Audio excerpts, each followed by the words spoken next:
Ski Mag est une présentation des boutiques Ski Town, la ville du ski. Et de Voyage Gendron, vacances plein la vie.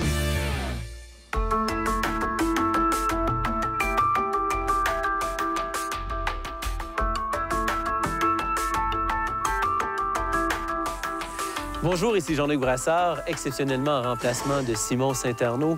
Aujourd'hui, Voyage Gendron invite Ski Mag à visiter une station du Colorado exceptionnelle qui est hors des grands axes, qui est plutôt méconnue, mais qui vaut son pesant d'or. Bienvenue à Steamboat.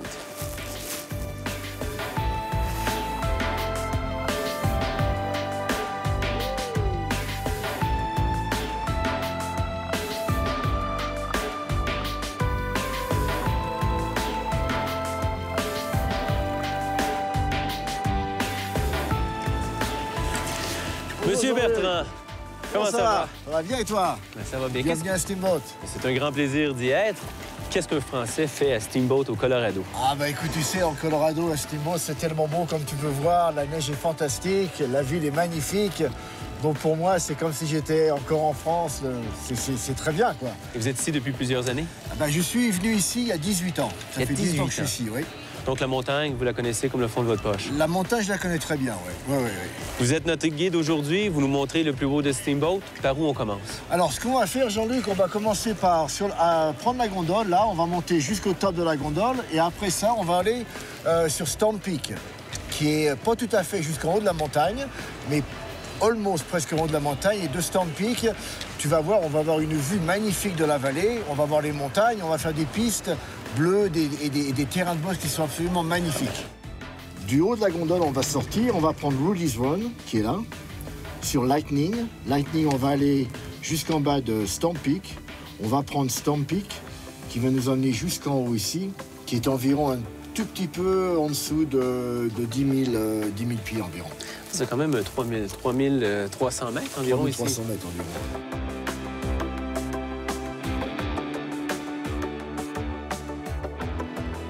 On a quand même une belle température, un petit peu de nuages, mais super. C'est vraiment bien, là. C'est souvent comme ça dans le coin? Souvent, on a beaucoup de ciel bleu quand même ici. Hein? Oui. Mais là c'est vraiment parfait, là. Steamboat est la ville du ski aux États-Unis et est à 267 km au nord-ouest de Denver, au Colorado.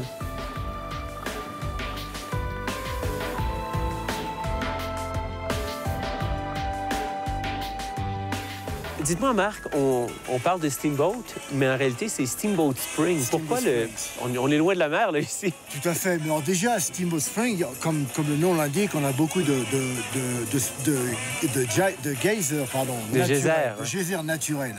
Le nom de Steamboat Spring est arrivé avec les trappeurs français-canadiens qui sont arrivés sur Steamboat et ils ont entendu le bruit naturel des geysers. Et pour eux, ça leur a rappelé le bruit que les bateaux à vapeur faisaient. Donc, ils ont dit, bah tiens, on va appeler Steamboat Springs. Bon, alors, Jean-Luc, là, on va descendre, faire une piste damée pour se réchauffer un petit peu. Comme ça, après, on pourra remonter sur Storm Peak et faire un petit peu de bosse, là. Le réchauffement! Un petit échauffement, tranquille.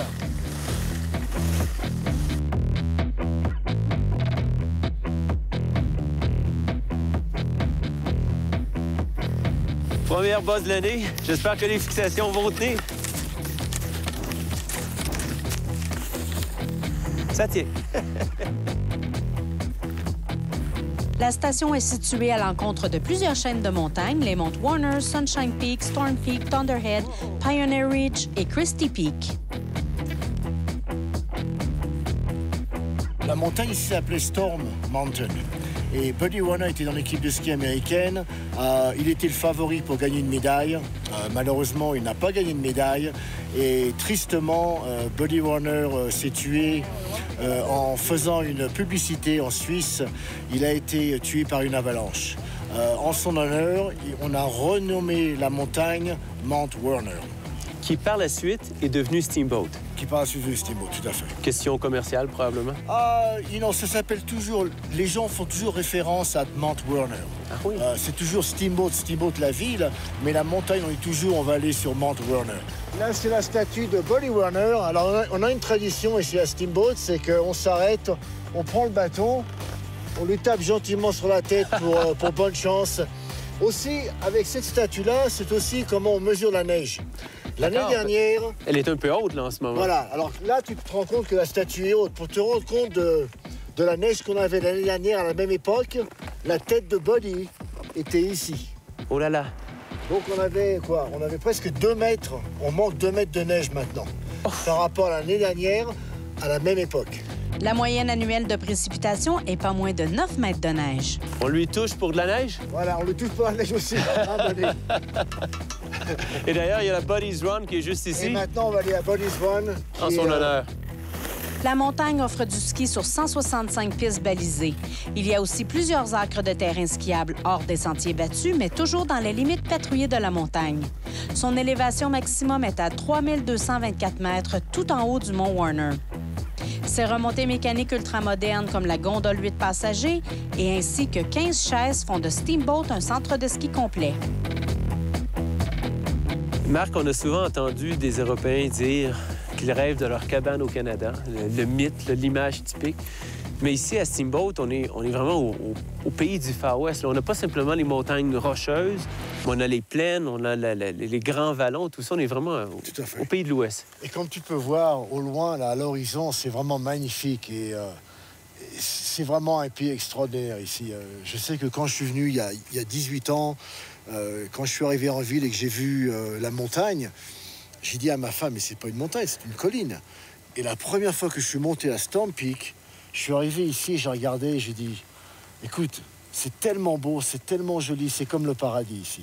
Et pour moi, vraiment, j'imagine le paradis juste comme ça. Et chaque matin, quand je viens au travail, ça fait 18 ans que je viens ici, jamais je n'ai été fatigué de regarder la nature telle qu'elle est. C'est tellement beau, on ne s'en lasse jamais.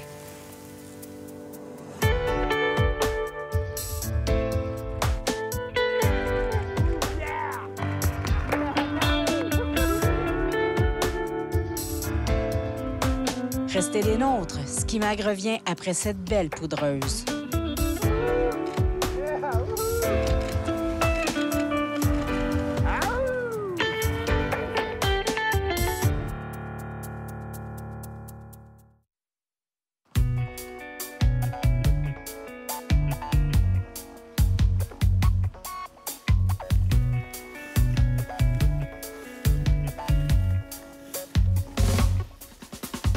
Marc, au Canada, on a notre Nancy Green, qui est une ambassadrice, une médaille olympique ambassadrice qui fait des tours de ski avec les skieurs à sa station. Mais vous avez la même chose aussi, je crois, à Steamboat. Alors ici, à Steamboat, on a quelqu'un qui est vraiment une figure de la ville, c'est Billy Kidd. Alors Billy Kidd était un ancien skieur de l'équipe des États-Unis. Et comme tu as pu voir, je ne sais pas, mais ce matin, quand on s'est rencontrés, juste derrière nous, tu as vu une énorme statue. Et ça, c'est la statue de Billy Kidd. Alors, ce que je voudrais faire, Jean-Luc, c'est t'amener là-bas pour voir si Billy Kidd est skié aujourd'hui. Parce que, en général, tous les jours, Billy Kidd fait une descente avec un groupe de personnes qui volontairement veulent le joindre. Et généralement, il skie sur Heavenly Days. Alors, je vais t'emmener là-bas, voir si Billy va skier aujourd'hui. Excellent. Billy Kidd est un ancien skieur de l'équipe nationale américaine qui a remporté une médaille d'argent en slalom aux Jeux d'Innsbruck en 64.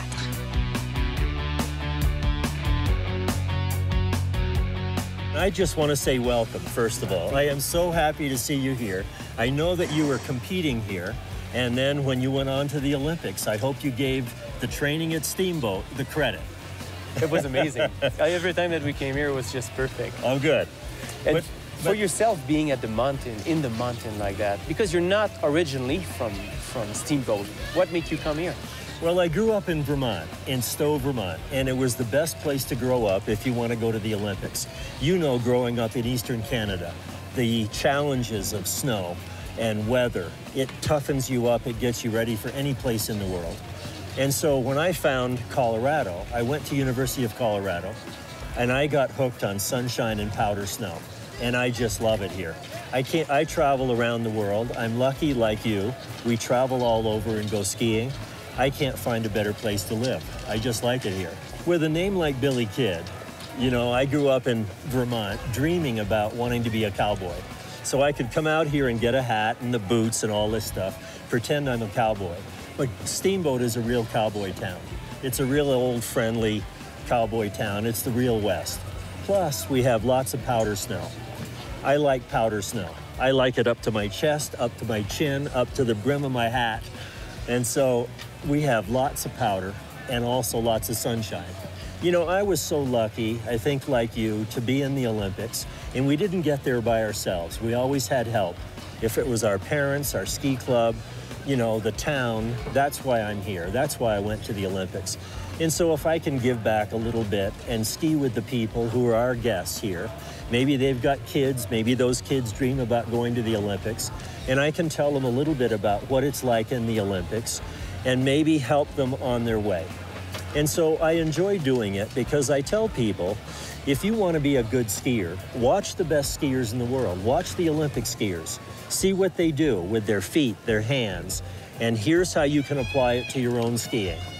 And if you do that, you ski better, you have more fun, you ski all day without getting tired, and it's something that I can give back, and I really enjoy doing it. Steamboat adore tellement ses médaillés qu'on leur a offert un temple. C'est à Steamboat qu'est né le ski hot dog dans les années 70, mais aussi le saut nordique qui date du début des années 1900. Ouais, ils ont fait une photo de tous les Olympiens. Et t'as Billy Kidd qui est sur l'extrême gauche avec le chapeau de cow-boy debout. Ouais.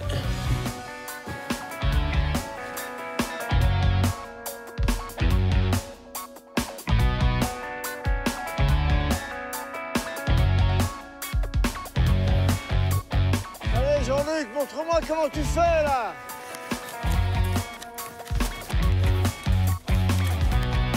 Oui, incroyable.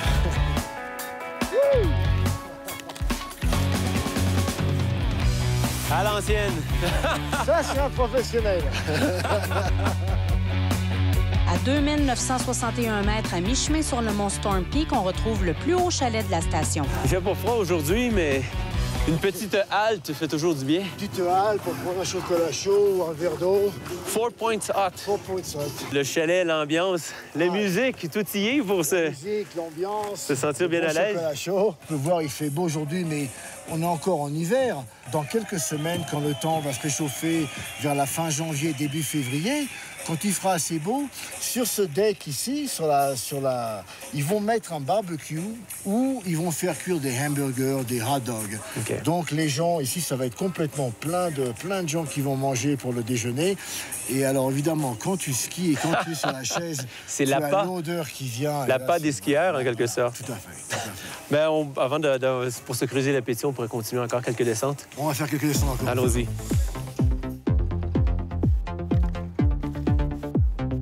Grâce à Miguel, l'équipe a réussi à trouver une belle neige sur Triangle du côté de Storm Peak. D'ailleurs, Steamboat est reconnu comme ayant les meilleurs sous-bois lors de grosses journées de tempête.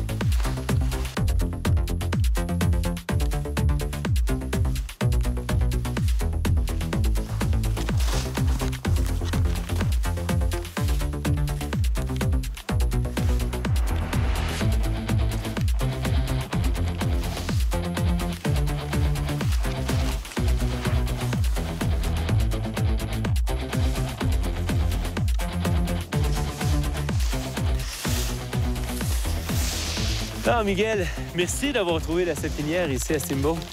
Et merci, évidemment, un tournage, ça demande beaucoup de transport. Merci pour transporter tout l'équipement ici. Ça me fait plaisir. On continue?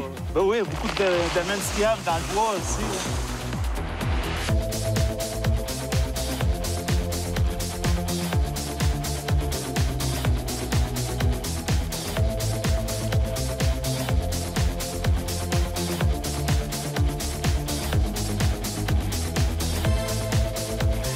Eh bien là, Marc, vous m'amenez à une autre époque. Vous me faites revivre des souvenirs d'une autre époque. On est dans la piste de boss officielle, internationale de Steamboat. Ouais. Alors, cette piste-là s'appelle Voodoo. C'est là souvent qu'on a les qualifications pour les Jeux Olympiques.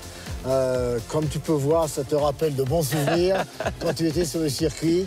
Mais je dois vous dire que je préfère les bosses du sommet de la montagne qui sont beaucoup plus molles et naturelles. J'ai passé une excellente journée avec tous nos amis canadiens de Montréal. J'ai adoré skier avec toi. J'ai adoré te voir skier les bosses. J'espère qu'un jour, je pourrai skier les bosses comme tu le fais. Et je voudrais dire à tous nos amis de Montréal, merci d'être venus. Revenez nous voir. Vive le Canada! Et on peut vous demander, Marc, hein, si on vient ici à l'école de ski, on peut demander Marc Bertrand. Tout à fait. Et vous pouvez accompagner les groupes. Ça serait mon honneur, mon plaisir. Merci infiniment encore Merci. une fois. Grand plaisir. Grand plaisir à moi.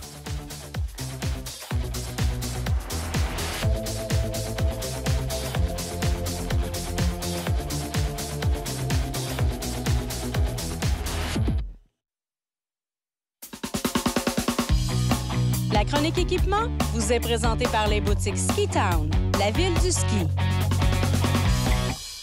On parle beaucoup aujourd'hui des skis rockers, mais c'est pas fait pour jouer du rock and roll. C'est un type de construction qui est en train un peu de révolutionner le ski. Mais parlons des skis traditionnels pour qu'on comprenne d'où ça vient. Si on regarde en fait un ski de ce genre-là, c'est vraiment un ski avec une cambrure. Une cambrure, ce que ça veut dire, c'est une cambrure. Le centre du ski ne touche pas à la neige. C'est un peu convexe, là, puis c'est ça qui donne une bonne accroche C'est dans les skis convexe. Donc, traditionnels. le ski va venir s'écraser puis nous propulser dans l'autre virage. C'est un petit peu plus sportif comme conduite. Ça, c'est complètement le contraire. C'est ce qu'on appelle un ski rocker ou une cambrure renversée. Puis ça vient un peu du mot chaise berçante, là, comme des pattes de rocking chair. C'est de ça que ça a été inspiré. Maintenant, à quoi ça sert et pourquoi ça a été développé? En fait, pour bien l'imager, tu l'as dit, la chaise berçante, c'est vraiment que le ski va toucher au centre de la neige. Les deux spatules vont dans les airs. Donc ça, dans la poudreuse, ça a été inventé pour ça au tout début. Ça flotte plus, ça nous lève de la neige, ça nous sort de la grosse poudre. C'est pas l'idéal pour faire du ski de damé, mais on a évolué puis on a toutes les gammes maintenant de ski rocker ou de cambrure inversée. Ça part ou ça s'en va jusqu'où? En fait, maintenant, on a pu évoluer puis introduire la technologie rocker, comme ça ici, à un ski standard. Donc ça, c'est vraiment un ski tout-terrain qui va bien se comporter sur la piste avec une cambrure standard. Mais à partir d'ici, environ 30 du ski va être rocker. Donc, ce que ça fait sur un ski, exemple, 170 cm, ça va se skier exactement comme un ski 160 cm. Il va pivoter beaucoup plus rapidement. Les mises à corps sont beaucoup plus faciles. C'est moins forçant. Puis on voit que les compagnies le jouent avec les pourcentages. Ça peut commencer à un certain endroit sur le ski, ou on peut même parler de 70-30. C'est très précis. Par exemple, ça, c'est un 70-30. OK. Si on regarde, par contre, dans un ski de femme, on va aller seulement chercher un petit 20 de rocker. C'est tout simplement pour faciliter la tâche, donner un petit peu moins d'effort à amorcer le virage pour la femme. Puis quand on parle de rocker complet, ça, c'est peut-être l'extrême, mais sinon, à qui on peut le suggérer, même ici au Québec? Le rocker complet, soit exemple dans les twin tips, ou soit d'un ski comme ça qui est vraiment freeride pour la neige, pour le hors-piste. Donc, des ceintures de ski beaucoup plus courts et beaucoup plus faciles à pivoter. C'est ça. Mais tout le spectrum est encore disponible. Moi, je pense que c'est le meilleur des deux mondes. Une légère cambrure inversée dans la spatule, puis une cambrure traditionnelle vous permet de performer dans presque toutes les Tout conditions. simplement faciliter la tâche. Merci, Dave. Au pied des pistes, on retrouve un village animé avec plusieurs types d'hébergements ski au pied, de la chambre d'hôtel au condominium, des restaurants de toutes sortes, des boutiques, la location de ski. Vous pourrez vous procurer de tout, un café au Starbucks, un repas complet sur une belle terrasse ou tout simplement profiter des différents endroits pour l'après-ski. Il y a du nouveau depuis 2011. On a revampé à coût de plusieurs millions de dollars tout le bas de la montagne. On a construit une superbe promenade qui donne directement accès aux pistes. Il y a plusieurs types d'hébergements au pied des pistes, des hôtels, mais aussi plusieurs condos bien équipés. Le Torreon Plum est l'un des établissements ski au pied les mieux cotés de Steamboat. Il est situé directement à côté de la chaise Christie Peak et à moins de 100 mètres de la gondole.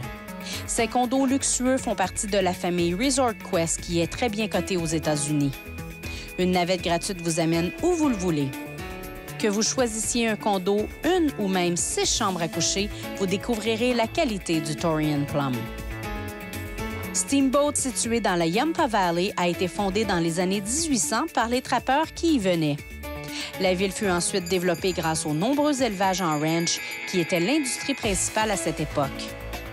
Le boom minier a aidé la ville à survivre avant l'apparition des remontées mécaniques.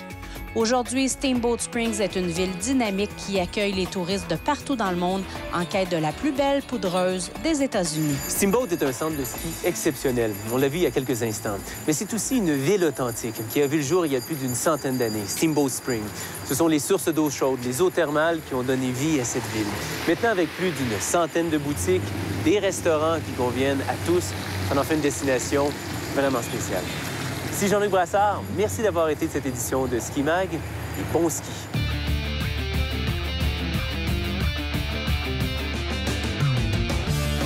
Nous désirons remercier les vêtements Icebreaker. Chaleur, respirabilité, douceur et sans odeur.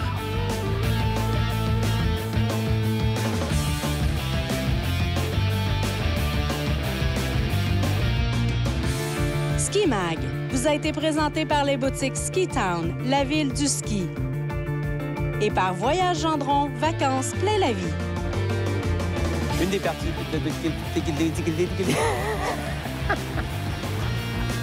Sorry. Tous les clients avec des centaines de restaurants, des sources d'eau thermale, des bains d'eau thermaux. Et puis, ouais, donc, c'est thermal au bout ici. Ça n'a même pas de bon sens. On steam! Je steam! Mère Noël. Yeah, you'll be Mère Noël. Okay. You want to say something? Yeah. Okay, say something. Say go for it. Okay. Go for it. Okay. Santa Claus is coming to town in Steamboat Springs, and he is going to be here on Christmas. Cut. All right.